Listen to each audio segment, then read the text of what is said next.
Dorman 150. I'm Dave Bradley. Adam Ross will be joining me shortly, and Clinton Jeffrey will be patrolling the pits for us here today. But this is a place for these cars. It is a fast quarter-mile, relatively flat but very physical oval. We've seen tight finishes ever since the series first started coming here. Believe it or not, this is the 11th visit for the NASCAR Canada Series to this little gem of a track run by Bob and Loretta Thiering here at Edmonton International Raceway. The field is set. Took time trials a little bit earlier on. We'll go through the starting lineup in just a little bit, but it is a beautiful day. The sun has been gracing us all day long and creating just perfect racing conditions for these drivers. It was pretty warm during practice. It was a little cooler during qualifying, but that's one of the stories that the drivers have been talking about, is that it is going to cool off and the track will change. So some drivers may not have been happy with their cars in practice, but they say, you know what, I think it's going to be good when the track cools off. And so they left it. Drivers like your points leader, Marc-Antoine Cameron, comes in with a 50-point cushion on second place, yet he starts today outside of the top 5 in 7th spot. It's been a long time since we've seen the GM Pie number 96, Marc-Antoine Cameron, start that far down the running order, but he does today. However, he's been very, very good here at Edmonton International Raceway. He has 3 career wins. That's the most of any driver in attendance here today. As a matter of fact, Kevin Lacroix, LP Dumoulin, and Alex Tagliani, the only other drivers to visit Victory Lane, and they've all done it once. So keep an eye on that number 96. He'll be a mover and shaker.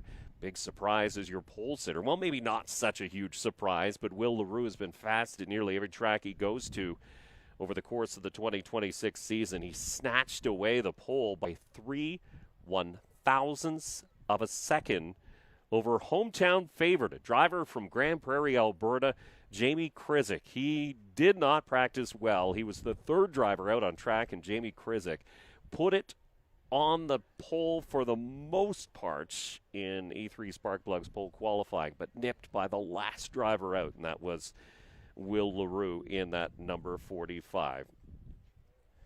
So let's head down trackside for the most famous words in motorsports as we get the Dorman 150 underway. For the most famous words in motorsport, please welcome Graham Nice from OK Tire in Airdrie, Alberta.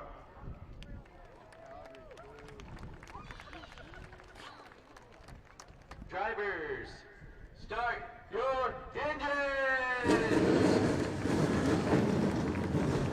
So the field comes to life here on the front straightaway at Edmonton International Raceway. We're set to bring you the drop of the green in the Dorman 150. We'll take a quick break. You're watching the NASCAR Canada Series.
And welcome back to the Dorman 150 as the field comes to green. Jamie Krizik lead them down the back straightaway for the first time. I'm Dave Bradley. Adam Ross has joined us in the booth, and Krizik struggling to hold on to the outside. Wow, Krizik getting bumped around a little bit by Donald Teague there. LP Dumoulin to the inside of that number 98. Will LaRue looking good out in front. He's able to get himself into a nice rhythm with Kevin Lacroix giving chase. Donald Teague is not going to be happy following that 98 for much longer. Krizik running a different number, and that number owned by Jim Gray. Picked up a little bit of sponsorship from Curve Records, and he's giving it a good showing in the early going, but he's got to start moving forward. He's got some hounds barking at his back door. There are two usable grooves here at Edmonton, but you do not want to use the outside one. Usually somebody will use it for you, meaning they will push you up into that outside groove. It is a fast, tight quarter mile as Will LaRue has opened up a bit of a gap now on the 74 of Kevin Lacroix, with LP Dumoulin holding down third. LP Dumoulin very patiently worked on Jamie Krizik until he was able to clear. Then Marc-Antoine Cameron drove it deep down into the corner. He was able to clear the 98. Now it's DJ Kennington. This is a huge advantage right now for LaRue, Lacroix, and LP Dumoulin, because the fastest lap in this race is going to dictate the starting order for race number 2. You want that clean air while you still have those brand new McCreary tires with a lot of gumminess still in them, as we see problems on the 85 of Howie Scannell Jr. He's going to call it a night early. No caution as we stay green with Will LaRue, your race leader. But look at how quickly this field spreads out. Will LaRue is about half a track behind the tail end of the field, and that right now is the 69 of Dominic Scrivo. Boy, LP Dumoulin struggling to keep his car down on corner exit. He slid up the track in turn 2. That allows Cameron to get to the inside. Cameron is like a bulldog in this series. Once he gets that preferred line, he will make magic. DJ Kennington not going to miss the opportunity. Remember, we've only got 150 laps to the checkered flag. It's a big difference from the races we've seen here previously when it was 300 laps with a midway break. This one is just going to be 150 laps sprint race for these drivers. Drivers like Kevin Lacroix and Will LaRue are really getting at it early. Jamie Krizik, he knows what's going on. He knew that he had to take his lumps, fall back until there was an opening, but now that LP got pushed to the outside, he was able to make those moves, so put Jamie Krizik in the 6th spot. It's funny, talking to Jamie before today's race, I congratulated him on his qualifying effort, coming home in second in qualifying, and he was like, do you see the names around me? He was a little bit starstruck with all of the drivers that he's idolized for his career, and they were all behind him. So that might have been a little bit of nervousness off the start of this race. You want to hear a crowd get excited in qualifying, watching every driver come along to try to knock Jamie Krizik off, and none of them were able to do it until Will LaRue on the last lap, the last car on track, was able to steal that pole position away. You can see on your ticker on the side of your screen the 3 of Alex Tagliani. He did have some trouble in qualifying. The crew spent a long time trying to diagnose an engine problem, but he is running near the back in 12th position. So last week's winner in Calabogie is not having the greatest outing so far here in the Dorman 150. Wow, Donald Teague to the inside of DJ Kennington. What a move by the driver of the number 80. Kennington up on the high side. He's got a tough decision to make. Does he want to battle Donald Teague, or do you drop the anchor and fall in behind before Jamie Krizik catches him? He chose the latter. He dropped down in line behind Teague. We're 20 laps into this 150-lap Dorman 150. Spotters are so important here because the track is so tight, and that's something that DJ spotter Joe Chisholm Jr. would have told him. There's a hole in behind. You can take it if you want it. DJ obviously did. Lap traffic has begun. Dominic Scrivo staying to the inside. Will LaRue gets to the outside to make that pass. LaRue out in front by about a dozen car lengths over Kevin Lacroix. He works off of turn number 4. Lacroix is now going to close in on Scrivo. Swing to the outside on the front stretch. Scrivo's going to try and keep that car pinched down as low as he humanly can to keep Lacroix up on the outside. Lacroix uses the momentum, and he will clear. Although the gap at the front now 1.5 seconds, 1.6 seconds, so he lost a couple tenths on that lap. We've got some interesting battles going on. One of them is the 84 of Larry Jackson trying to hold off the 8 of Connor Bell, a road race expert who's really starting to come along with confidence on the oval tracks. And he's learning all these oval tracks for the very first time. He stops here, first time seeing the place, learning a new discipline, and he's just trying to keep his nose clean, but now he's trying to move. Oh, we got problems on the front chute as Scrivo moved to the inside, but Marc-Antoine Cameron was already there. Dominic Scrivo is following the playbook. He is staying to the inside, out of the way. Cameron wanted the inside, but you know what? That's not his right. That gave third place to the 80 of Donald Teach. So one small misstep by your points leader dropped him off the podium. Out in front, Will LaRue is leading the way, but Kevin Lacroix is slowly slicing away at the advantage held by the 45. Look who is the next car to potentially go a lap down, and they're almost on the same straightaway. That is the 3 of Alex Tagliani. LaRue will be able to see the back bumper of that 3 car, so Tagliani has to really amp up the intensity. Well, and you can see Tag starting to pick up the wick, close in on Rob Naismith in that number 10. If he can make that pass, it's another half straightaway to his teammate Connor Bell. How about Rob Naismith, though? Another driver from Western Canada, a track that he knows better than some of the other tracks he's been driving at so far this year, and he's having a pretty good run just outside the top 10. The car looks to be a bit of a handful right now for Naismith.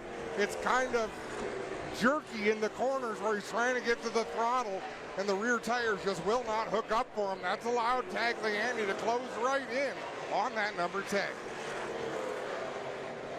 It's a good look at third and fourth. That is the 80 of Donald Teach and the 96 of Marc-Antoine Cameron. The story between those two drivers is not necessarily the drivers, it's the owners. The owners' points championship is huge to both J.C. Paillet and to Donald Teach. And right now, J.C. Paillet holds top spot, but it's only about 32 points. It's about a half a straightaway or so between our race leader, Will LaRue, and the 3 of Alex Tagliani. But what's going to add to that is the 69 of Dominic Scrivo, who's about to go 2 laps. Once you start going a lap down and you have to stay to the bottom, your lap times slow down considerably. So just ahead of that, too, the 28 of Matthew Shirley, ahead of the 84 of Larry Jackson, and the 8 of Connor Bell. But again, those drivers will be told by their spotters, start going, the leader is coming. Tagliani closes on Naismith, and he's starting to enter the corners with a purpose. He's driving in deep on the outside. I don't know if he's looking to make a pass to the outside or if he's going to diamond the corner off and cut across the exit to get to the inside. Now he might just go old school and get to the bumper. There he goes. Diamonds down the middle of the back straightaway. The way this raceway is shaped, it's a D shape, so the backstretch you're always turning, and Alex Tagliani just decided to turn it a little bit harder to get underneath Naismith. Tagliani, that was what he wanted to do, but he did not want Naismith to be out of the groove because he just did Will LaRue's dirty work for him. Looking a little bit further back in the pack, the 98s of Jamie Krizik holding off a hard-charging DJ Kennington. That's a battle for 5th with LP Dumoulin not too far behind in 7th position there as well. 40 laps into this race, Will LaRue looking to put Tagliani, last week's race winner, a lap down. He's going to do so. Kevin Lacroix to the inside of Rob Naismith. So Lacroix trying to keep pace with our race leader. And closing the gap, the difference is now just a second between Will LaRue and Kevin Lacroix. Will LaRue has a lot of daylight in front of him now. Connor Bell would be the next car to go a lap down. Bell nearly a straightaway ahead as LP Dumoulin to the inside of DJ Kennington in a battle for the 6th spot. One little bit of contact there as they go side by side through 3 and 4. And it's LB Dumoulin, the WeatherTech Dodge, the Castrol Dodge of DJ Kennington up on the outside. And yeah, Kennington's going to back off down the front straightaway and fall into line. Matthew Shirley is having a really good run. And that crush at number 28, kind of running in his own spot out there in the 8th position, just ahead of Larry Jackson and Connor Bell. But he's got a bit of a cushion back to the race leader, who is coming up to lap them. Well, he's just behind his car owner, DJ Kennington. Let's go down trackside and check in with Clinton Jeffrey. Clinton. Thanks, guys. We're following a story here about the 3 of Tagliani. We told you they had engine issues earlier, but the concern now is potentially right rear, guys. Do you see anything there on the right rear? Because that's what the crew's telling us here. They think they have a right rear tire going down. All of the attention on the engine, and yeah, Tagliani is all kinds of out of shape on the front straightaway. It doesn't look like it's down, but it's hopping a lot in the corner. Yeah, I just saw the same thing you did, a strange hop going down into the first turn. Let's take a quick break. When we come back, more action from Wetaskiwin and Edmonton International Raceway.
Welcome back to the Dorman 150 as we continue under green, but we have a battle for the lead shaping up.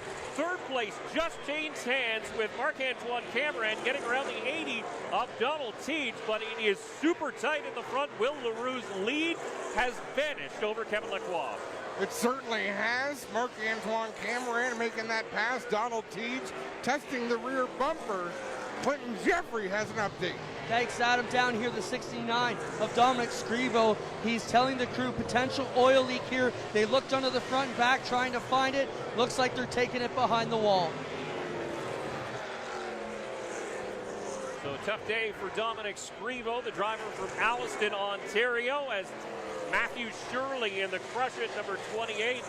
Backed by Denray Tire as well. Tucks up to the outside. The two leaders go by. Boy, Cameron and Donald Teach are not done in third. No, I don't know if Donald Teach is just playing or if he is seeing where he's quicker than the 96 of Cameron, because he is pushing him halfway around the track some of these laps. I think he might just be trying to get into his head a little bit as well. And Kevin Lacroix is right now filling the mirror of Will LaRue in the LaRue Industrial Snowblowers, number 45. This race is backed by several Napa products, or I should say this weekend is backed by several Napa products, and Now the Napa car is the one on the move. And there was a huge group of people here from Napa, and they were saying the first year they supported this event, Kevin Lacroix won. They said, what a party that was. That was back in 2024. Marc-Antoine Cameron won it last year. And then the 2 years before that, right now it looks like Will LaRue holds on to his lead. Traffic is getting thicker in front of the leaders. They've got Tagliani just ahead. So Tagliani's struggles continue. Further back, we've got Marc-Antoine Cameron trying to get around Connor Bell. Bell is doing what he needs to do. He drives to the inside. You don't have to slow down. You just have to be able to hold your line. As LaRue gets around Tagliani. Now Lacroix gets around Tagliani a little deeper back. Cameron gets around Bell. He'll drive down to the inside of the track. Now Teej going to take the long way as well to get around Connor Bell. Looking at the front, though, how tight they are with Lacroix right up to the back bumper of the 45 of Will LaRue. Lacroix able to pinch it a little bit lower on drive off, and that's where he's getting a better run down the back straightaway and able to close the gap. Remember, the lead was up to 1.6 seconds at one point. So that's a veteran at play. Sit back, wait for that car to come back to you, and that's what Kevin Lacroix did. Well, and you have to wonder, how much does experience come into play? Will LaRue is a great stock car racer. He has no experience here at Edmonton International Raceway. Kevin Lacroix does. Well, it's funny, I was talking to him after the first practice, and I said, how do you like this place? He said, it's good, but I'm trying to figure out where you have to drive. And the spotter kept telling him, go lower. And he says, all right, I guess I'm driving in pit lane because that's what you have to do. Hey, he's not far off. We're almost to the halfway point in this Dorman 150. Kevin Lacroix applying the pressure to Will LaRue. LaRue is closing in on the 7th place car to put DJ Kennington a lap down. It's about 8 car lengths between Kennington and LaRue. And that's what Kevin Lacroix is looking forward to when you get into passing tougher traffic. That gives you an opportunity to get past the leader as we hit the halfway mark. Cross flags being shown. Teej is closed back in on Marc-Antoine Cameron in the battle for the 3rd spot. Lacroix getting right up to the bumper of LaRue as they approach DJ Kennington's Castrol 17. Really impressed by Jamie Krizik in the 98, the Curb Records back Chevy Camaro, sitting in 5th spot. He's kind of on an island, able to hold back a charge from LP Dumoulin. Not quite able to keep up with the 80 and 96, but he's having a great run in 5th. I don't know if this was for public consumption or not, but the Krizik crew said this car basically has been in storage for 2 years. They dusted it off, threw it on the scales, and came racing. Who needs to work on it, right? Right? When you're good, you're good. So Kevin Lacroix is now just seemingly biding his time behind the 45. He can keep pace. He knows he's a little bit quicker. Getting by here at Edmonton International Raceway is a completely different story. He might be quicker, but LaRue is smoother right now. LaRue really has a nice rhythm on the go. You can see what Lacroix does. He'll ease into the corner, jump on the throttle.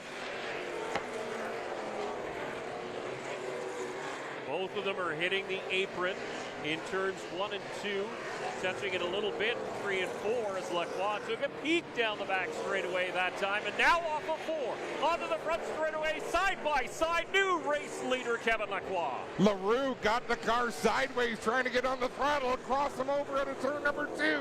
Drag race into 3, LaRue now with track position. Beautiful counter move by Will LaRue on Kevin Lacroix. Look at Lacroix use that outside groove. Nobody's been able to hold out there all race long. The Blue 74 is able to do exactly that, but for how long? He's going to abuse those McCreary tires in that high lane. LaRue now retakes the lead. Kevin Lacroix going to try to cross him over. Couldn't quite get back to the throttle. LaRue will outbrake him into turn number 3, then slide up the racetrack. Remember, Kevin Lacroix and Marc-Antoine Cameron had fireworks at the end of the race here last year.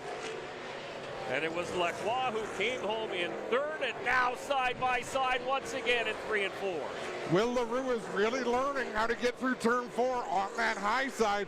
Looked a lot better that time, although he still couldn't contend with Lacroix. Then he got the car too loose trying to cross him over. So give Kevin Lacroix the race lead. Will LaRue is going to have to give chase. He tried to pinch it down hard, and it got almost away from him. As Will LaRue now slots down into second. Let's go down with a driver who's stopped down pit lane. And Clint Jeffrey has more. Clint. Yeah, thanks, Dave.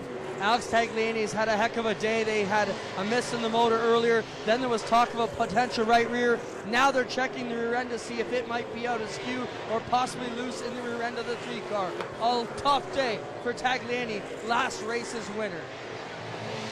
And he was fast in practice inside the top 5 as well. They thought they had a car to compete.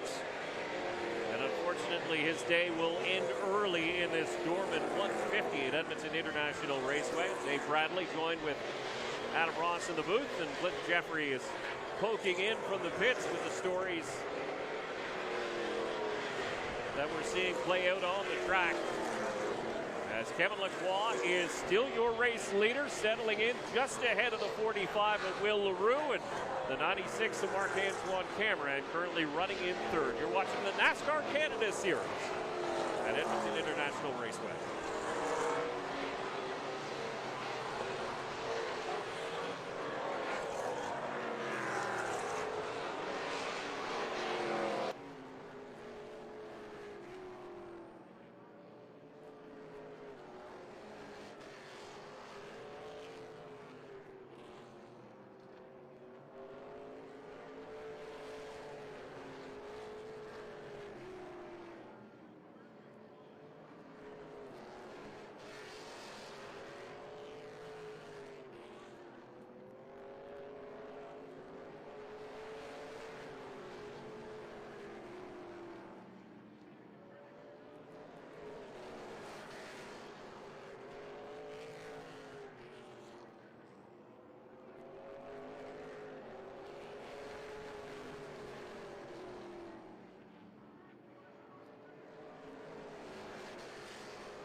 And welcome back to race number 8 of the NASCAR Canada Series season.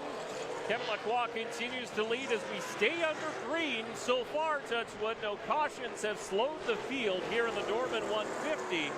Kevin Lacroix, Will LaRue, and the 96 of Marc-Antoine Cameron, your top 3. And then Donald Teach in 4th spot in the 80 car. Those are all the cars that are left on the lead lap. Kevin Lacroix out in front has put a couple of slower cars between himself and Will LaRue. Starting to drive away. He's got some clear racetrack ahead of him. Will LaRue has caught the 98 of Jamie Krizik. He'll ease to the inside at 1 and 2. This time by 45 laps remain for the driver of the Napa Racing number 74, Kevin Lacroix, as you can watch the 45 of Will LaRue working on the 98 of Jamie Krizik. He does get clear. That's a tougher car to pass. Again, Krizik running in 5th spot. Now closing into Larry Jackson. Jackson goes up the track ever so slightly off of turn 2. That allows LaRue to get to the inside, and now with an open racetrack, LaRue more than half a straightaway behind our race leader, Kevin Lacroix.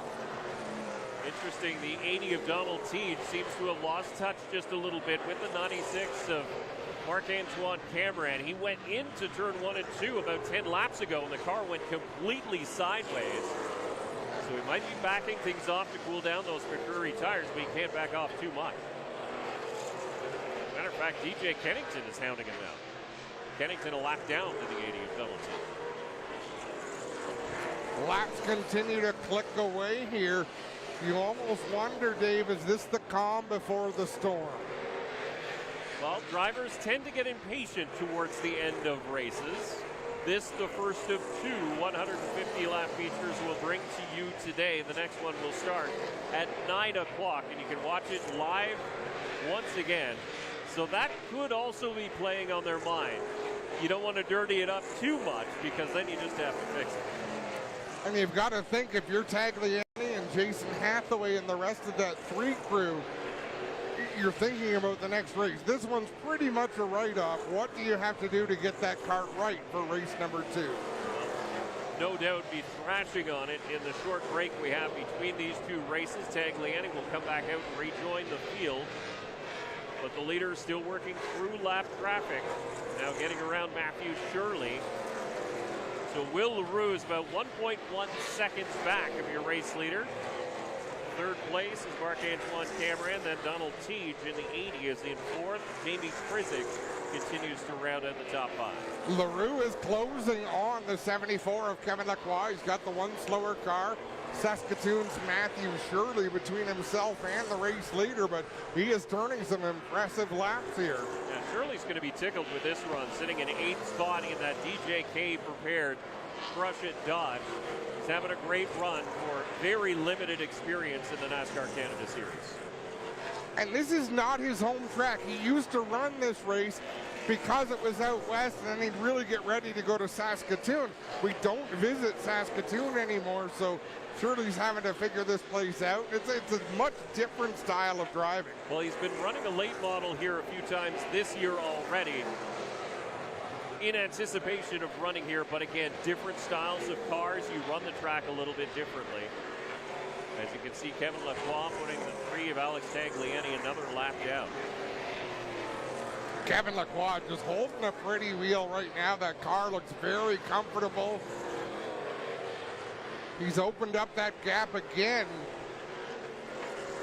But Will LaRue able to make quick work of Tagliani? We'll see what happens here. Again, some open racetrack for a number of laps before they close in on DJ Kennington and Rob Naismith up ahead.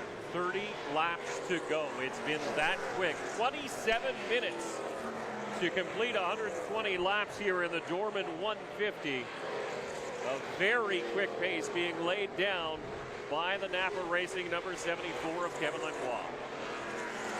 Remember how close he came to winning at Kalamobi, too. Right. He was pressuring the 80 of Alex Tagliani for the entire stretch distance of that race. Had a frustrating finish after getting spun around with some contact from Alex Gannett. So he has visited victory lane already this year at Riverside.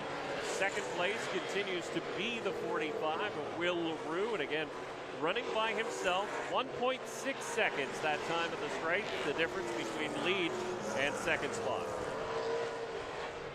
These drivers giving each other a lot of room. There's not a lot of rubber marks on the doors of these race cars. I expect that might change by the end of this night. Marc-Antoine Cameron doing a job of working through lap traffic, but again, he's about almost half a track behind second place in Will LaRue. So it's been a struggle for Cameron. He started a little bit deeper in the field in 7th spot. Cameron clears Jamie Krizik's number 98. Krizik is a lap down, but still running in the 5th spot. Not far ahead, though, from LP Dumoulin in the WeatherTech 47.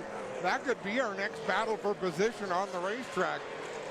Cameron, though, we should note, comes in with the points lead into the 2026 NASCAR Canada Series. A 50-point cushion, which is huge. He's won 4 times already this year.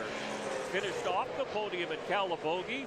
Struggled with forward drive. He did struggle a little bit here in practice, but that car seemed to come alive in the early going of this race. Just lost track position and can't really close the gap. I think realistically, you've got to circle 2 races on the calendar. The Grand Prix de Trois-Rivières and the next race at Canadian Tire Motorsport Park. The car counts are going to be very, very big, and that's where a driver can lose a lot of points. At these races, you're not going to lose a ton of distance, although Cameron wants to be up there racing for the lead. From a point standpoint, he's doing what he needs to do. Interestingly, the starting lineup for race 2 will be Will LaRue, Kevin Lacroix, and DJ Kennington, with LP Dumoulin starting in 4th. Those are the quick times laid down by those drivers, and I think you're right. It's the drivers who had clean air through the first handful of laps. And when we say clean air, we just mean they had the whole racetrack to work with. You can come up to the wall on exit, down to the bottom on entry. Aerodynamics don't mean anything here. Not a whole lot. 18 laps to go now.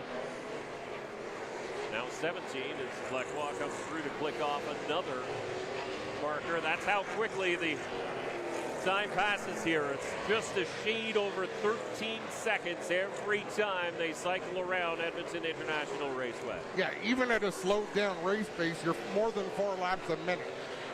It's about an average speed of 70 miles an hour. So keep that in mind the next time you're on the highway.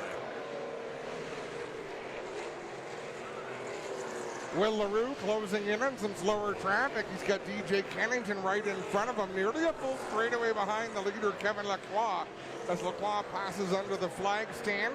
Donald Teague not far in front of Lacroix. He runs in the 4th spot, but he is at risk of going a lap down. And so Kevin Lacroix once again just easing it through. That car has not put a wheel wrong all day long, but I think you're right about that battle for 5th. It may not be done. Jamie Krizik looks like he's hanging on, but definitely the 47 of LP Dumoulin is coming.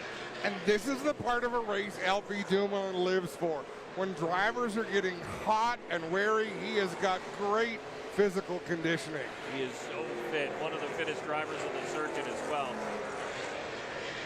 And yeah, he lives for these hard, tough, tight races where it taxes you physically and mentally. And now this is where he's trying to get back up into the top 5. Will LaRue still working through lap traffic, cuts underneath the H of Connor Bell. Trying to bring you know what, DJ Kennington has done a great job. Once he's sort of got away from traffic, he's been able to keep pace with Will LaRue. Yep. And you know, he's always thinking he's got the next 150 laps in mind. We're down to the last 10 laps of this one. And Kennington will already be orchestrating what he can do for the next 150. Kennington in 7th position in this one, so it'll be a little bit disappointing of a finish, but I think you're right. I think he's going to make the changes needed to be a contender in race number 2. A couple of faster cars just ahead. Larry Jackson and the 80 of Donald Teague just ahead of your race leader on track. So it's going to get busy. He does have about a straightaway cushion over second place Will LaRue, so Kevin Lacroix does not have to force it. Larry Jackson gave him lots of room. Donald Teague is next. Teague is quick, but Lacroix knows he doesn't have to pressure Teague. The second place car is a straightaway behind. I'm turning my attention to turn number 4, where Jamie Krizik has LP Dumoulin right on his rear bumper as they race down the front stretch. Cameron slowly catching the 45 of Will LaRue as well. We watch the leader navigate lap traffic. 5 laps to go. There's just no time for Cameron, but LP Dumoulin to the inside of Jamie Krizik down through 1 and 2. They'll race door to door down the backstretch. That is a battle for 5th spot just behind Matthew Shirley, who's a lap down. And yeah, LP Dumoulin has the preferred groove. He'll dive underneath and maintain that position in through 1 and 2. He'll clear Krizik coming down the back straightaway into the 3rd turn. Krizik going to drive it deep into 3 and 4, try to carve the car down, but he gets a little bit loose getting on the gas. 2 laps to go that time around for the 74 of Kevin Lacroix. We will see the white flag from flagger Mike Charret, this time live for the 74 of Kevin Lacroix. Kevin Lacroix's goal was to try to win both races, but he really wanted to make sure he won the last one. Well, looks like he's going to win the first one. The Dorman Products 150 goes to Kevin Lacroix in the 74. In dominating fashion, about a half a straightaway lead over the 45 of Will LaRue. And the 96, Marc-Antoine Cameron will come home third. We'll take a quick break before, let's head down trackside with Clinton Jeffrey. And what a day for you guys. This is a great run. Sets you up for the next event. Talk about the evening for us. I'm just really happy that we're back on track, doing what we do the best, win races, and really happy to do it in front of the Napa crowd since it's our kind of like home race. So really happy with Kevin's job out there. Go get your driver and enjoy this Awesome. one. Thanks, guys. Adam and the crew will get over there to talk to their driver, guys, and we'll meet them down there. We'll get back to you in just a minute.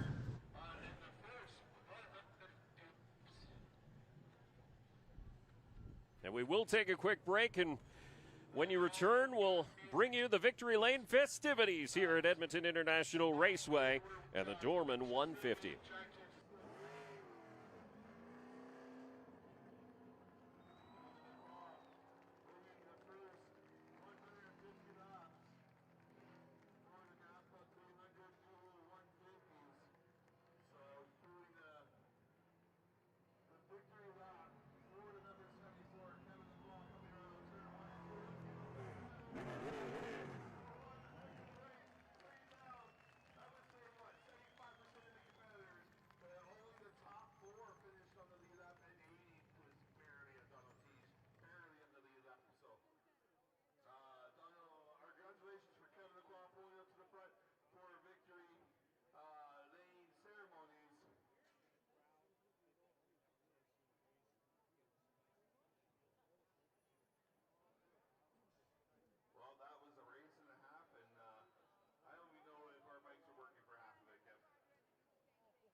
And welcome back to Victory Lane in the Dorman 150 here at Edmonton International Raceway. Kevin Lacroix has already made his way there. Let's join Clinton Jeffrey.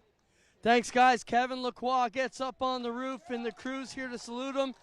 He will salute the fans, and we'll get in there. Kevin, we talked about momentum. You said you didn't have much, but you look like you got a lot of it going on tonight. That was just a flat-out great drive by you and the team. Tell us how that went from the driver's seat. Yeah, like I said earlier, it was a good track to start building momentum. So we've always been quick here, and happy there's 2 races today. So happy to win the first one, and just looking forward for the next one. Are you asking the crew to make any changes for the next round? It's a tough call. You know, the car is perfect right now, so I don't think so. All right, let's talk French to some of your great fans. Merci de nous encourager à la maison, je suis content. Une bonne victoire, celle-là a fait du bien avec la malchance de la dernière course, donc on regarde pour la prochaine. There you have it, guys. Kevin Lacroix, your winner here in Edmonton, and that was a great drive for them. We'll jump here and talk to Will LaRue. Will, solid drive for you here today, man. You're just so fast on these ovals. A place you've never seen before. You picked it up quick. You've got to be pleased with tonight's performance. Yeah, for sure. The car was pretty decent, just slightly tight, and he was just slightly not tight in the center, so that's what made the difference. At some point, I thought I was coming back a little bit, but he just made a couple mistakes and then he kind of drove off. So it was a tough one. We were fast, but not as fast as the 74. Great drive. Congrats, Will. Thank you. Let's talk to the French fans. Oui, c'est ça. Le 74 était un petit peu plus vite que nous autres. Là, au centre, il nous en manquait juste un peu. À comparer les autres, on était plus rapides, mais il y avait juste un char plus vite que nous autres. Puis, à un moment donné, je pensais qu'il revenait à moi, mais il a juste fait une coupe d'erreurs, puis après ça, il a recommencé à chauffer. Fait que il était plus rapide un peu que moi. Merci, Will. Congrats. Will LaRue second. We'll jump over here and talk to Marc-Antoine Cameron too. Mark, you know, it didn't seem like the day started out great for you, but here at the end, podium, making the points, this is what builds championship seasons. Yeah, exactly. I mean, we have to take sometimes that the car give you. Today was a P3. The car was pretty tight and loose off. I struggled to put the power down, but you know what? We're going to take that third place and try, to keep those points in bank for the championship. The next race is here at Edmonton, so you're loose and tight. What do you tell the crew? Do you work on one more than the other, or what's got you most concerned, or what do you tell them for how to fix it? We're going to try to do a little change, but the tower has been really changing a lot set to set, so we don't know what kind of set we're going to get on the second race, but we're going to try to make a little change to see what we can do and maybe try to beat the 74 for the second race. Good luck, Mark. Now let's give that to me in French for all your great fans back in Quebec. Ouais, on a eu une belle course. Écoute, on a une voiture qui était vraiment en tête lousse. On manquait de grip au overall. Puis on a pris une troisième position. Je pense qu'aujourd'hui, c'est ce que la voiture voulait nous donner, une troisième. On prend ça pour des bons points pour le championnat. Merci, Mark. Merci beaucoup. Solid drive from Marc-Antoine Cameron, Will LaRue, and of course you're into Kevin Lacroix. That does it from trackside, guys. Take us home.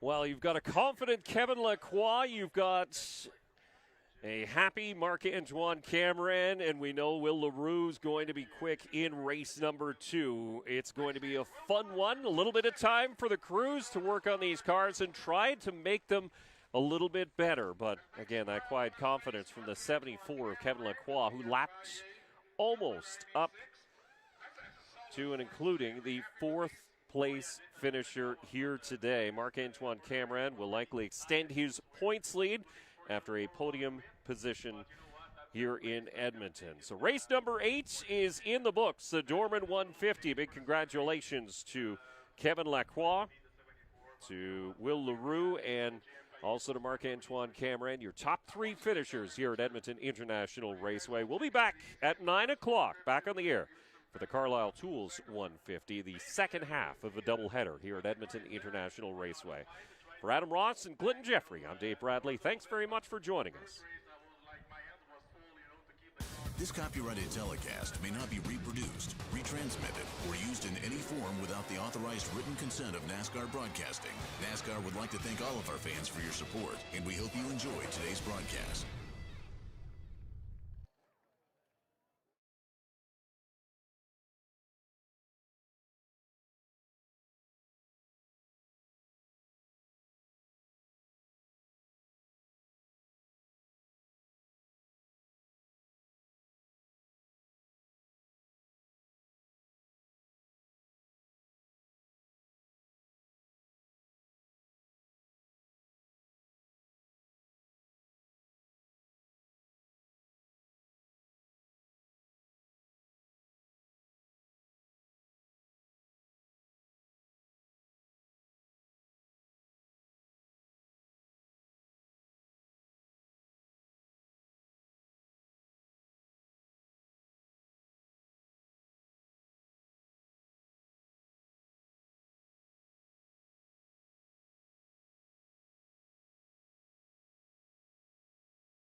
Hello and welcome back to Edmonton International Raceway in Wetaskiwin, Alberta, just outside of Edmonton proper for race number 9, the Carlisle Tools 150 for the NASCAR Canada Series. I'm Dave Bradley. Adam Ross will be joining me shortly. He's just finishing up his on-track duties as the track announcer for the NASCAR Canada Series. And, of course, Clinton Jeffrey will pop in, patrolling the pits over the course of this race. The field has been set based on quickest time in race number 1. That's what happens on some of these races when you do back-to-backs. Will LaRue will start on pole, Kevin Lacroix to the outside, then DJ Kennington, LP Dumoulin, Marc-Antoine Cameron, Donald Teege, row 3, and then Matthew Shirley and Jamie Krizik, Alex Tagliani, Larry Jackson, Connor Bell, Rob Naismith, Dominic Scrivo, and Howie Skinnell Jr. will round out the field. There you can see the field coming up on your screen as we get set to get things underway. Once again, exactly the same thing that happened in race number 1. It's a 150-lap sprint here at Edmonton International Raceway. If you've never been here, it's a quarter-mile, fairly flat oval. It opened in 1967 and paved in 1993. First hosted the NASCAR Canada Series in 2014. And they have put on some dynamite races, including in race number 1, where it was dominated by the 74 of Kevin Lacroix. He managed to sneak around the 45 of Will LaRue and went on to an uncontested win. LaRue said, I had nothing for him. He could only put up his hands in his victory lane interview after race number 1. Will that magic stay? That's another story. The temperature has changed fairly drastically here at Edmonton International Raceway. The wind has picked up. The temperature has dropped down. Track surface has cooled dramatically as well. Let's head trackside for those famous words. Please welcome Ty Nielsen from Premium Guard. Timers, start your engines. And the field comes to life here on the front straightaway. So as they make sure all the belts are tight, we're going to take a quick break and bring you back for the green flag here in the Carlisle Tools 150.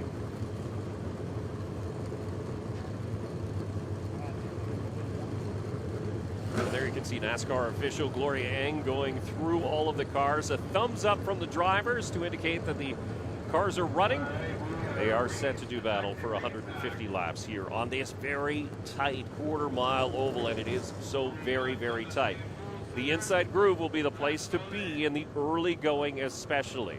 When the tires are good and brand new, these McCreary tires stick very well in the lower groove.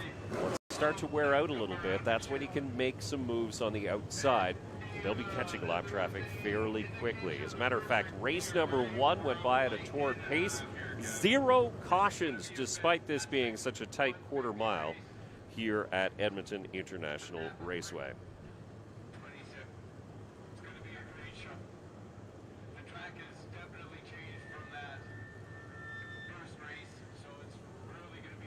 Give you an idea of how dominant Kevin Lacroix was in race number 1, the Dorman 150. He lapped up to 4th place, and Donald Teege was right on his front bumper. Teege did finish in the 4th spot, and he wasn't much quicker or further ahead down the street than the 74 Kevin Lacroix was. That's how tight it was at the line for lapping up to the top 3. Just a dominant performance by the driver of the Napa Racing number 74 from St. Eustache, Quebec, Kevin Lacroix, as he picked up his 2nd victory in 2026.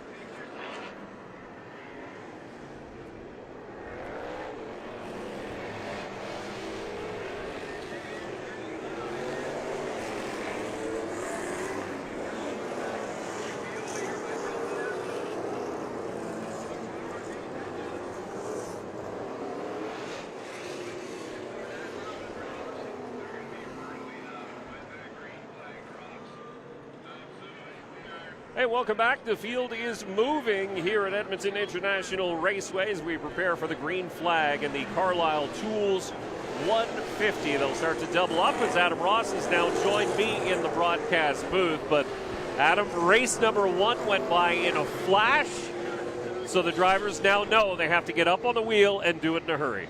Let's go trackside to Clinton Jeffrey on pit road. Thanks, guys. One thing we want to talk about is Kevin Lacroix, the winner of last race here. The thing they found right before they went green is a broken sway bar. The crew had to take it apart, re-weld it up. So watch that outside pole sitter, Kevin Lacroix. Big problems on the front end right before they went to grid, guys. There's a lot going on right now, Dave, not the least of which is weather in the area. So 150 lap race, 75 laps makes it official. We want to get to all 150, though. We're about to go green. The wait is over, the green flag waves, and we're underway in the Carlisle Tools 150. Side by side through 1 and 2 and down the back straightaway for the first time. Kevin Lacroix with a good run on the high side. Will LaRue down low and nearly a dead heat at the stripe, and Lacroix nosing out in front of LaRue. TJ Kennington in the third spot in that Castrol number 17. He wants to be right on the bumper of LaRue. The inside still the place to be. But look at Lacroix. Nobody was able to do that early in a run in race number 1, so it gives you an idea the increase in intensity from Kevin Lacroix as he tries to hang with the leader this early. But DJ Kennington is going to slip by on the inside, and don't look now. Here comes the GM Paye, number 96 of your points leader, Marc-Antoine Cameron. Cameron felt like they were only one adjustment or so from being really good after the first race. He's tucked up on the 17 of Kennington, Donald Teague on the back end of Cameron. So the inside is the place to be, but let's talk about drivers like Matthew Shirley in the 28. They weren't that far off in the first race. See what they've got for the leaders here in race 2. Lost track position, and it ended up snowballing, and they couldn't keep up. Look at DJ Kennington in the Castrol Dodge. He's right up under the back bumper of the 45 of Will LaRue. Will LaRue reminds me a lot of DJ Kennington. He's not one to really use the bumper of that 45. He'll use a lot of finesse. He'll use a lot of pressure. I'm looking forward to watching Kennington battle with the 45. Kennington is using the front bumper, but not to bump LaRue. Oh, no. To push and pressure LaRue right now. Not to bump, just to rattle his cage a little bit. A wily veteran is DJ Kennington. He's been doing this a long time, and he just wants to get under the skin of the LaRue Industrial Snowblowers number 45. Kennington can almost get back to the throttle enough coming off of turn 2 to get a run to the inside, but not quite. It is a razor thin margin there, but he is giving it his all. Look at Donald Teague, though. If you see the screenshot just behind, Teague is giving the 96 of Marc-Antoine Cameron all he can handle. It's almost like the racing is going on in pairs. Yeah. Battle for first, battle for third, battle for fifth, battle for seventh. Kennington's now backed off on the back bumper of the 45 of Will LaRue. He's going to give that a break for now. But he knows he's quick. And he had high hopes in race number 1. The race just didn't play out the way he needed it to, but he knows he's got a rocket. A yellow flag would have changed a lot of things in race number 1. And Kennington now really putting the pressure on LaRue. He can see the cars in his rearview mirror getting bigger and bigger. And the cars in his rearview mirror, the 96 of Marc-Antoine Cameron and the 80 of Donald Teague. He's talking to Kennington's teammates or team members, and boy, that team, they've stood on podiums so far this year. Man, could they ever use a win to bolster their spirits. They certainly could. They know they've got a fast race car, though, and that's where it begins, Dave. A brand new build at the beginning of the season for the Castrol Dodge. DJ Kennington. He was quick in Riverside. Now he slides to the inside. He's got a fender on the 45 up to the door, and he will slide through. New race leader, it's DJ Kennington. What an aggressive finesse move by Kennington to take the lead. Cameron going to come with him. Donald Teague going to try as well. Teague gets a little bit slap happy with the side of his car on the 45 of LaRue, but LaRue gets down ahead of Kevin Lacroix. Just in behind the 47 of LP Dumoulin, manages to get around the crush it. Denray tire number 28 of Matthew Shirley, so move the 47 up as now the 96 pressuring your race leader, and now Cameron looking for the lead. Cameron drives it deep up the inside. He can drive as deep as anybody in this field when it comes to corner entry. Kennington fighting hard, though, on the outside. Lap traffic will be a factor in a short moment. Dominic Scrivo just ahead of this battle for the lead, and it is a 3-car battle at the front. Kennington doing a good job with positioning, angling his car down the next straightaway, but it's not going to be enough to fight off Donald Teach. And I don't think Teach is going to play a lot of patience behind Cameron either. These drivers are going for broke right from the start of this one. And they've played this game a lot this year. Different ovals, different places, different provinces even. They've been in this position before, and Donald Teach is getting tired of looking at that back bumper. And he all but pushed Cameron all the way down the backstretch. On the back bumper again, there's a little bit of daylight between them. But Donald Teach has a pretty sporty number 80 here in the early going. No, he would love to wiggle that GM Paye number 96 to Marc-Antoine Cameron up out of that inside groove so he can poke a hole and get underneath, but it's just not happening. At least not yet. Cameron running a bit more defensive line on corner exit. He's keeping that 96 low, but Teach able to rotate better through 1 and 2. He's got a nose to the inside. Contact in 3 and 4 for the lead. Not a ton of contact, just enough to nudge, and that 96 moved up and out of the way, and once again, another change in the lead, this time the 80 of Donald Teach at the front. The top 5 cars nose to tail. Kevin Lacroix has closed in.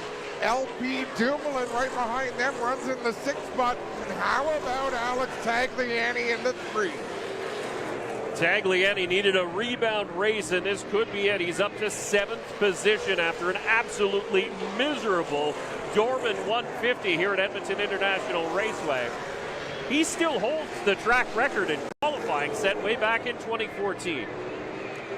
DJ Kennington's changing up his line a little bit behind Marc-Antoine Cameron. Down through the center of 1 and 2, they run the same line.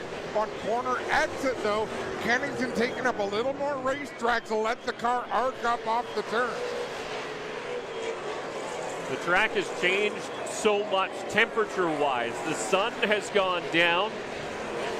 The lights are up around the track, but that has dropped the surface temperature here at Edmonton International Raceway.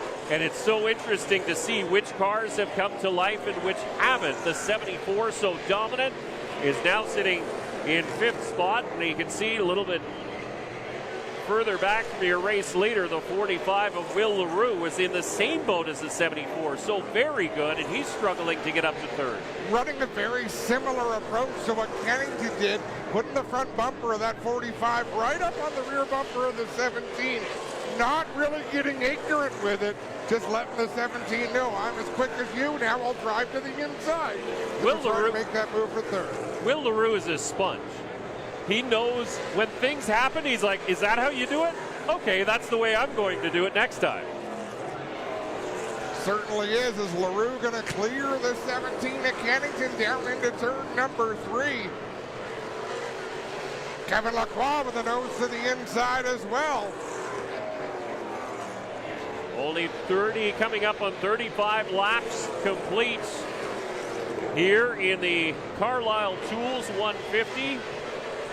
As Kennington slots in behind the number 74 of Kevin Lacroix. But look who's just been invited to the party. It's LP Dumoulin has found some speed in the WeatherTech Dodge. Dumoulin closing in. So Donald Teach has left the pack. So has Marc-Antoine Cameron. Will LaRue is trying to pull away from Kevin Lacroix. Now you've got Lacroix on the 74. DJ Kennington, LP Dumoulin trying to give chase. Great battles all through this field, though. And there you can see Kennington still dancing with the 74 of Kevin Lacroix. With the 47 not too far behind, the 45 not too much further up the road. And then Tagliani's coming as well. As a matter of fact, if you look at lap times, Tagliani's a little bit quicker than the pack in front of him. Great battle deeper in the top 10 as Matthew Shirley on the inside of Corner Bell. Rob Naismith in the 10 right behind them. A fun 3-car battle for position inside the top 10. That 10 car, Rob Naismith, is very wiggly as he ducks onto the apron, makes contact with the H of Connor Bell to try and get around. Bell slammed the door. A couple of Western runners from Saskatchewan with an Ontario driver sandwiched in the middle. Up front, Donald Teach closing on Dominic Scrivo. Scrivo going to dart to the inside as lightning in the air. Oh, contact. Teach and Scrivo as he tries to clear the 69. Nice save by Donald Teach. He's got to get back into his rhythm. He was 6/10 up. That has been cut in half now as Marc-Antoine Cameron is closing in while Teach struggles to work through lap traffic, and it's just going to get heavier from here on out. Well, keep an eye on Will LaRue and Kevin Lacroix. Can they close in to really put the pressure on these leaders? Because the next pack of cars is that trio of Matthew Shirley, Connor Bell, Rob Naismith, all in a battle for position. Leaders are a little more than half a straightaway behind them. Connor Bell actually gave Matthew Shirley quite a shunt in 3 and 4 to try and get by. He knows it's time to go. Spotters are saying the leaders are coming. They're on the same straightaway. You guys need to pick up the pace. Connor Bell to the inside. Rob Naismith right behind him. That's just ahead of our leaders. The more they battle, the closer the leaders are going to get in a hurry. Yeah, things happen very, very quickly on this tight quarter-mile oval. And for Marc-Antoine Cameron, he's managed to catch a race leader fairly quickly and is now right there to the inside in 3 and 4, trying to make a move, but the door gets closed. Matthew Shirley, the first car in line for Donald Teach, closing quickly down the back straightaway into turn number 3. It was hard to tell which way Shirley was going to go there. He decides to go high. That's a helper for Donald Teach, able to stay in his groove. Look at how much of the apron, the 96 of Marc-Antoine Cameron, is eating up at both ends of this circuit. He's dropping that car down to try and get it to hook a little bit better and get underneath the 80. And that's always been the Cameron line here at Edmonton, and in the times he's been winning races, he's got 3 victories here, and he's to the inside of Donald Teach as they battle for the lead coming across the stripe to complete lap 52. Teach has a bit of a gap in behind, and he will find that gap as he allows the 96 to pull through. But once again, a swap for top spot, and it's the GM High-A number 96, your points leader. And new race leader is Marc-Antoine Cameron. Naismith right in front of the race leaders, running in the racing groove. Up to the wall on corner exit. He'll stay to the outside, down into 1. Cameron to the inside. That battle a little bit further on back has started to spread out as well. So while we have a little bit of a lull in the action, we'll take a quick break. You're watching the Carlisle Tools 150.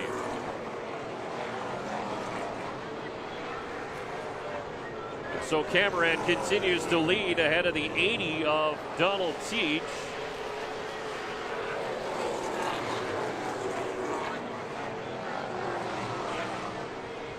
And Teach is giving some pressure with now Connor Bell a lap down in the 8 car. To give you an idea, Connor Bell is running in the 10th position. So that's, once again, the pace that the leaders are laying down. The cars are so good in the front.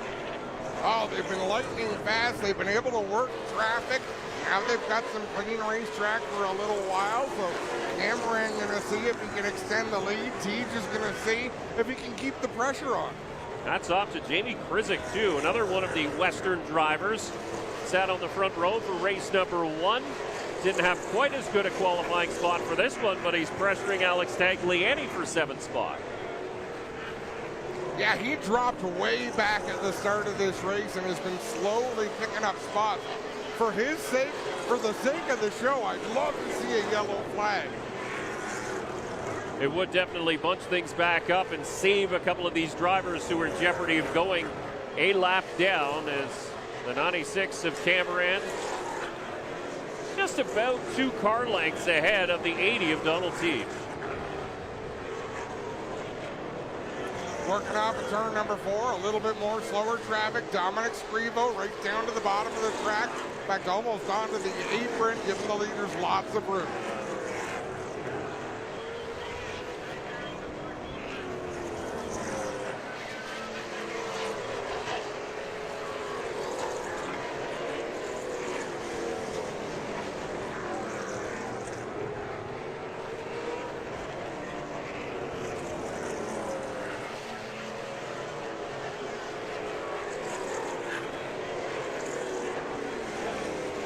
And welcome back to the Carlisle Tools 150 at Edmonton International Raceway in Wetaskiwin, Alberta. I'm Dave Bradley. Joined with me is Adam Ross, and Clinton Jeffrey is pidside. 85 laps to go here in this 150 lap affair. And Marc-Antoine Cameron, your race leader. Scrivo just got a little bit sideways, maybe with some help from Will LaRue. Kevin Lacroix right on the heels of LaRue there down into turn number 1. Yeah, Lacroix is going to say is going to take advantage of that little misstep by Will LaRue. Try and get around, but look at LaRue able to stretch back out. As soon as he gets clear of any cars, he can just flex his muscle and move ahead.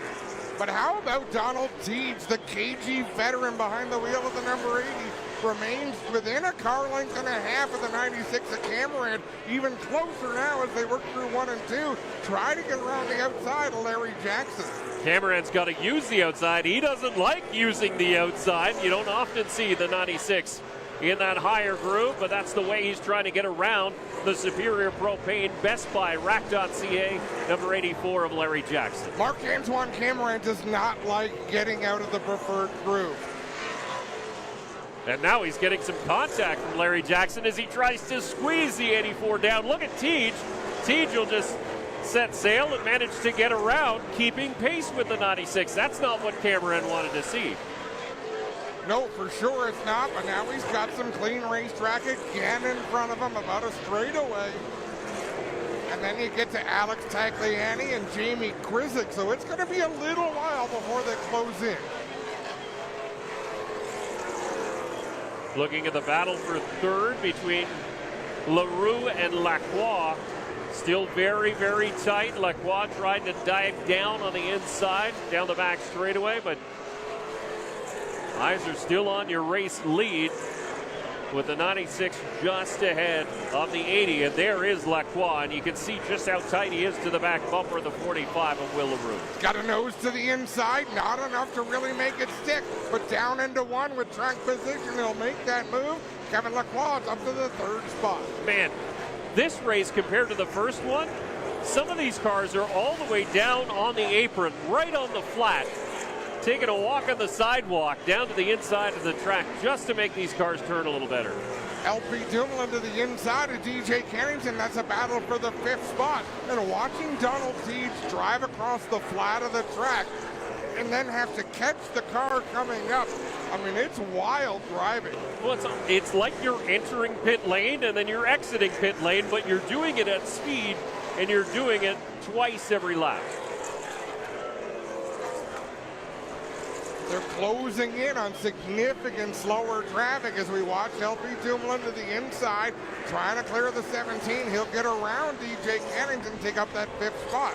And we have passed the halfway mark. That is important with some weather reported in the area. So we're on a little bit of a hurry up here at Edmonton International Raceway. Race officials wanted to get this event in, and we have crossed the halfway point. Weather reported it looks like Armageddon from our pit camera. It's very dark down at track level. Some big clouds moving in as the field stays green. You can see the wind has really picked up here as well. And this is a problem now for Marc-Antoine Cameron. They get to Scrivo, they get to Tagliani around the same time.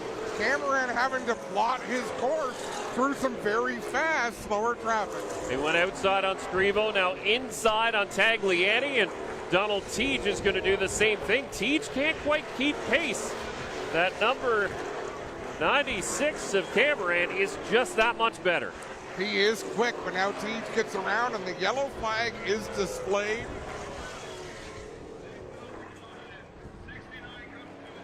And caution flag flies, and I'm assuming that's for lightning in the area. No, Scrivo spun around. Did spin, actually. But Toto, I don't think we're in Kansas anymore. Not the way the wind is blowing here. We're in an open air booth, in case you haven't noticed, with the track sounds right in our faces here off turn number 1 at Edmonton International Raceway in Wetaskiwin, Alberta. Under our first caution, as a matter of fact, first caution in 2 races. But I believe there might be a bit more going on with the number of people vacating the grandstand. I think you might too. We'll try and figure out what Ackley is going on. We'll take a quick break. You're watching the NASCAR Canada Series.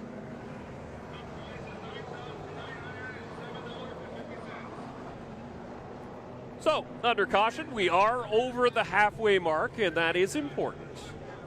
So now the people watching at home can get a peek of what we've been looking at, which is pretty epic. It's a pretty ominous dark cloud, and I do see some showers now falling. So you can see it in the lights, and the rain is coming, and it's picking up. You don't see anything. Look that way. Look at the light off the corner. You can totally see rain. It's the spotters sweating.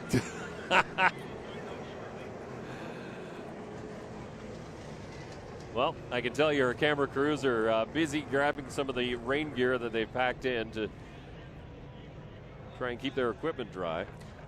We can tell you Larry Jackson is lined up to get the free pass.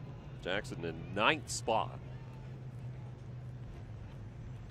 And I can also tell you that I don't think all those drivers knew the red flag was about to be displayed based on the fact that we almost lost our Napa pace car. We jumped on the brakes fairly quickly.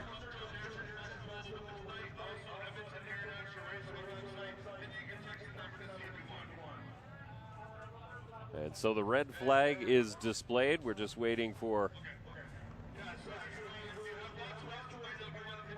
more instructions to come from NASCAR officials.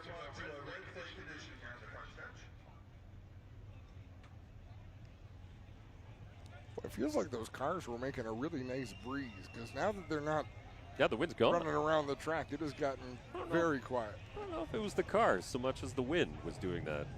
You could be right. Because the wind was coming from behind where we're situated, blowing it quite a bit. So the red flag has been lifted. Yeah, but I think it's just I believe they're just going to get the cars down onto pit lane. That makes sense. Get them covered up if, in fact, it is a rain delay. I do still see some, it's called liquid sunshine falling in the lights in turn number 1. What a race this has been, though. What amazing battles we've seen all over the racetrack. And it's been very courteous short track racing.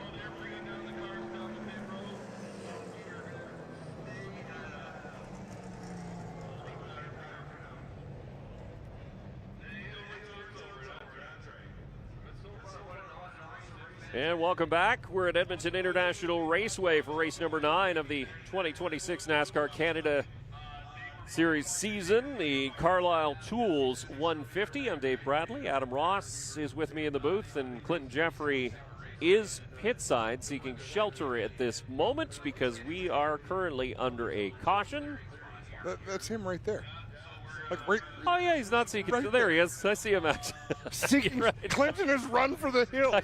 And being in Edmonton, that's a long run. I couldn't see him, and I thought he was ducking underneath a tarp or something like that. But, yeah, we're under a rain delay. Let's go down and talk to the aforementioned Clinton Jeffrey. Clinton? Thanks, guys. We stand in a bit of a drizzle here in the holding pattern. I think the lightning is what had everybody the most concerned here. Cameron sits patiently here, hoping that they're going to pull this one and he will be the winner. But we all wait patiently as everybody's now here on pit road. We'll find out what's going to happen and bring you the story. And as you look at the 80 of Donald Teach, you guys know he don't want this one to be over. Back to you guys. For sure, that 80 car's got something left in the tank. But something I noticed, the camera shot on the 96 of Marc-Antoine Cameron was on the A-pillar. So right beside the windshield where the driver sits was a tribute to Brandon White, the driver formerly of the NASCAR Canada Series, used to drive the number 88, and a driver that gave Marc-Antoine Cameron his start in this series. So that's a pretty cool tribute to see still riding on the 2-time back-to-back, or 3-time, but back-to-back series champion. Yeah, very cool tribute. Brandon was a huge part of his success. And what a warrior. Yeah, unfortunately, passed away at an early age. Or as you can almost guarantee he'd be still out racing here with the NASCAR Canada Series. But neat to see that tribute on the 96. Not often talked about, just sort of a subtle tribute there. And it's neat to see him riding with his friend. Cameron's getting ready to come on the car, Diener. This long, but sounds like some of the drivers are going to unstrap, maybe hop out of the cars. Yeah, the covers are coming out for these race cars. There's not really a lot of places to go on this infield here at Edmonton International Raceway, so they might as well stay in the race car. It's true. You have better coverage, although I did hear a pretty significant rumble of thunder just pass through. But again, we're under a red flag, a weather-related red flag, just past the midway point here of the Carlisle Tools 150. Marc-Antoine Cameron is your race leader, and there it is. No, he's your race winner. 5th win of the season now for Marc-Antoine Cameron as the checkered flag flies and lightning flashes in the background.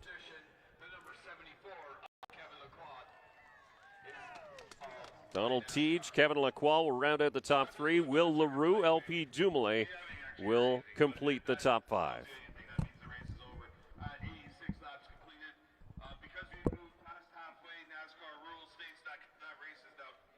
So 64 laps to go. That is past the halfway. 86 laps in the books. And again, lightning flashing all around this quarter-mile speedway. And so you can see Marc-Antoine Cameron is out. 5 wins on the year, not the way you want it to go. Obviously, you'd like to go full distance, but a checkered flag's a checkered flag, and another great point night. Exactly. I mean, what a night against for the GM Payet. I mean, car was much better in the second race. We did some change on the car, and not like you said, not the way that we want to finish, but at least we're on top of the board. Solid run. Anytime you can get out and put these down, gets you closer to another championship. Oh, definitely. It's halfway through the season now, and all those points are a bonus point, and the victory are a bonus point too. So we're going to go forward for GP3R now, and we'll see what we can do over there. Let's give the French, some fans, something to listen to. Ouais, la voiture était beaucoup mieux en deuxième course. C'est pas la façon qu'on veut finir après 85 tours sur 150, mais Dame Nature s'est mis de notre côté, si on va vrai dire. Donc, on est vraiment content. La voiture GM Payet, encore une fois, était vraiment solide. Puis, c'est des points bonus pour le championnat. Puis, on se dirige au Grand Prix de Trois-Rivières à gonfler à bloc. Merci, Marc. Merci beaucoup. Marc-Antoine Cameron picks up his 5th win on the season, guys. Yeah, we would have liked to see the end of that one. Clinton, we're going to jump in here place. with Donald Teague. Donald, this is the race you certainly didn't want. Another 2nd place finish. Did you have something for Cameron if we got the full distance in? First of all, we got a better car than the first race, and the car was quick. And when I passed Marc-Antoine, I know the car was very fast, but he started pushing a bit, so that's why I couldn't fight with him. You know, we're going to take a 2nd place, but the car was better than the first race. So make some points. I was working hard, to stay in the front of him before the halfway to get the win.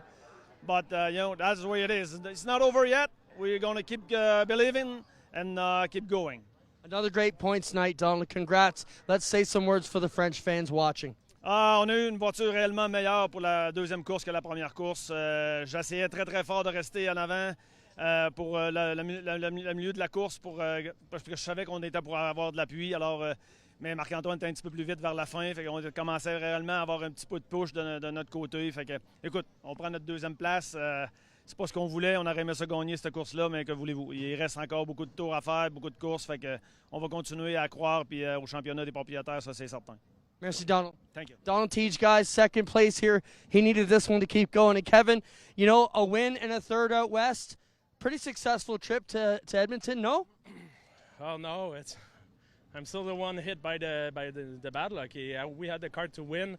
Starting 2nd, we fell back. It's usual here to start 2nd and fall back. Then I was catching up at the end and caught up by the rain, so no chance of winning and no chance of fighting. So still the same people that are lucky and still the same people that are unlucky. Still a great drive. The car performed. You're still in the top podium. That's a good deal. Let's talk to the French fans. Merci d'écouter, puis on va se reprendre pour la prochaine fois. Le podium, c'est pas si mal, mais c'est pas la chance de notre côté encore. Merci. Kevin Lacroix will be 3rd, guys. Donald Teague 2nd, and your winner, Marc-Antoine Cameron, picks up his 5th win of the season. That'll do it for Trackside, guys. Thanks very much, Clinton. And it wasn't the way we wanted to end this one, not by any means. The race called a little bit early. As you can see, Marc-Antoine Cameron leading 42 laps here today, but 5 leaders in all in a very competitive, shortened race here in the Carlisle Tools 150. So as the thunder rolls, the cars will soon be wheeled into their trailers. That does it for the Western races in 2026 and the NASCAR Canada Series. For our broadcast crew, Clinton Jeffrey and Adam Ross, I'm Dave Bradley. Thank you very much for joining us for not just this one, but the earlier race as well here at Edmonton International Raceway. And we'll see you next time at GP3R. This copyrighted telecast may not be reproduced, retransmitted, or used in any form without the authorized written consent of NASCAR Broadcasting. NASCAR would like to thank all of our fans for your support, and we hope you enjoyed today's broadcast.